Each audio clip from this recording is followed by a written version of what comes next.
Welcome to this edition of Peak Performers Podcast with your host, Thor Conklin. Thor will be sharing the necessary tools, strategies, and psychology you'll need to become a peak performer in any area of your life or business.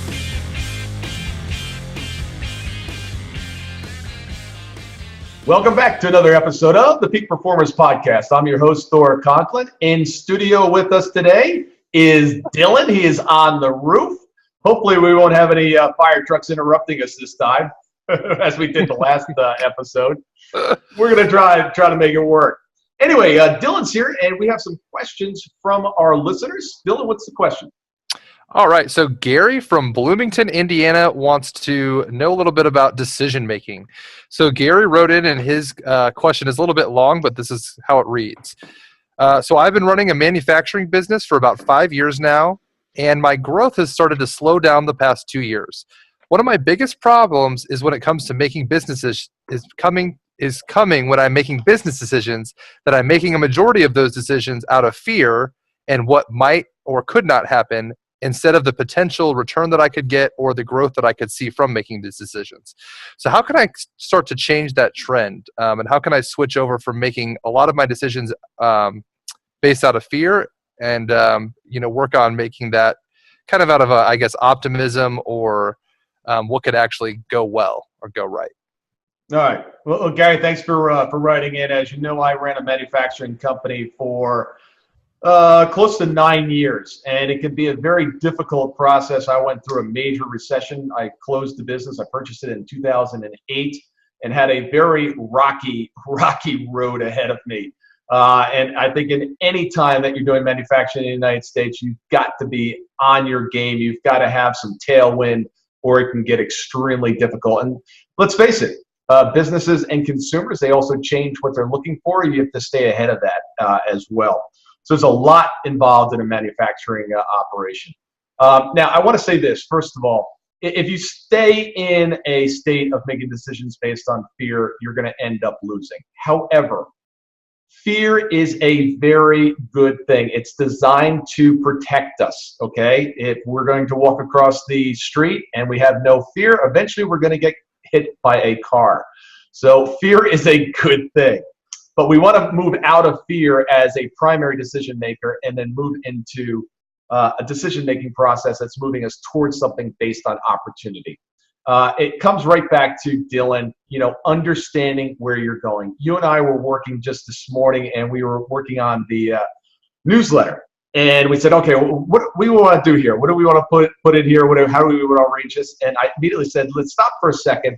And let's focus on what we're trying to accomplish here. Why are we doing a newsletter?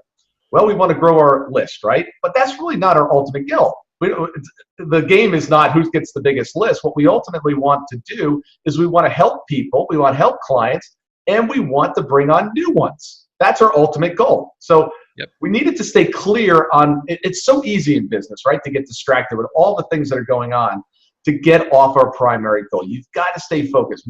Make sure you understand what that vision is for your life and for your business. So the other thing that fear does is, look, if you're in a situation where you're losing money, funds are getting low, you're going to have to make decisions different than you would if cash flow is great and your profitability is great, right? You're going to have to make some short-term decisions. But again, stay focused on what that long-term vision is. I made a couple of notes. One of the things I see happening all the time with clients is they try to figure this stuff out in their head. Your mind is not a very good place for debates, okay? If you want to understand what you should do and make better decisions and not make them out of fear, you need some facts. Take a piece of paper, take a simple piece of paper, write down the middle, pros on one side, cons on the other side. It's a simple process. And by the way, don't do this on a computer. Do it with paper and do it with pen. There's something that is very unique when you actually take a pen or pencil to paper and you actually start to write out what the pros and what the cons are. Simply do this math. At the end of the day, I think Benjamin Franklin, made this initially popular. There was a autobiography about him, how he made decisions. So just form those two, left and right. Talked a little bit about the vision. Make sure that you stay on track with your vision. The other thing is, there's I don't know if it's an old Chinese proverb or what, but he who chases two rabbits catch none. We see this all the time with clients, right? Entrepreneurs, what do we love? We love the shiny penny. We love the opportunity. We want to Dylan's constantly yelling at me, because it's a great idea, okay? But stay focused on what we're doing right now. Don't get distracted. Stay focused right now. I said, I know, Dylan, but we got this opportunity. We could do this. He goes, and he always reminds me about one of our projects that's not complete. It's in mothballs. It will actually come out one day. So he always throws that up at me. He goes, don't let me say it again. Don't tell me. So I know exactly. I'm not even going to mention it because he'll mention it again. But you got to stay focused. You got to stay focused on the one thing. Don't allow these decisions to distract you. You've got to be making sure that you're moving in a straight line and moving towards that one thing. You've got to decide. After you make a decision, you've got to stick to that decision. You need to make a commitment to that decision. Make an outward proclamation that you've made this decision. Be very, collect the information that you need, but once you decide, commit to it and then act. Now, you can make some pivots along the way. You don't have to be, if you make a decision, doesn't mean that you have to stick to that decision 100% and nothing is going to change your mind. Be very careful though. Pivot on it, but don't spin. Don't reverse, don't spin. Nothing will piss off your team more than a leadership that constantly is even not making decisions, making so many different decisions and conflicting decisions and reversing them all the time. It will drive your team nuts. And as entrepreneurs, what do we tend to do? It's like, let's do this. Tomorrow, let's do this. Dylan, I think, almost quit about 5,000 times. Not quite, but we're getting there. Right. It was like, look, would you just stick one decision? I'm like, come on. How can we just make one decision? There's so many to make. My last point on this. Oh, I know. Get your team behind you. Make a decision. Ask for their input. Ask for any modifications, any thoughts that they might have, and then come up with a decision. And if all possible, make it as a team decision. Now, I'm not saying that every single decision ought to be, put up to a vote for the team, but get the team behind you. Look, when Dylan and I are working on something and I really don't have an opinion or I'm kind of confused of which way we might want to go on this, I'm constantly saying, we did it today in the newsletter again, right? We looked at it and they're the background color. I'm colorblind. So the last person you want to be taking advice from on colors is me. But we're sitting there, I'm like, I just don't like it. And Dylan's like, hey, what about gray? I said, oh, let's show it to me. Boom, done. It was like, gray, that's what we're going with. Small decision, yes. Any decision, try to get your team behind you, because when the team feels that it's not just your decision, the leader's decision, but it's the team's decision, they're going to be a lot more invested.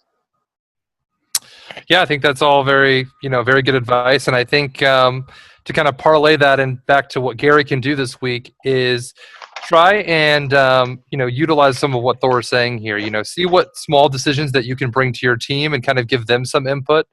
I think you'll feel better. They'll feel better. I don't know how many employees you have. I don't know if you have 1 or 50 or, somewhere in between. But, go ahead and make them part of the decision-making as well. And then I think also kind of like what Thor was saying as far as consistency. Make a decision, stick to it, and then we talk about this all the time. Track and measure. See what's working, what's not working.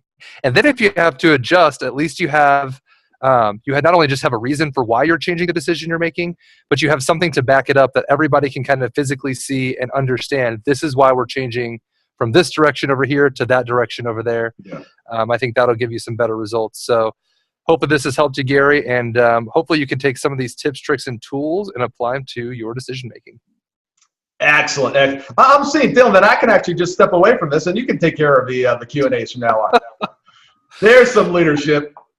I don't think I can quite replace you, Thor. Somebody might notice if I tried to step in and pretend to be Thor. Very good. All right. Appreciate it. Thank you.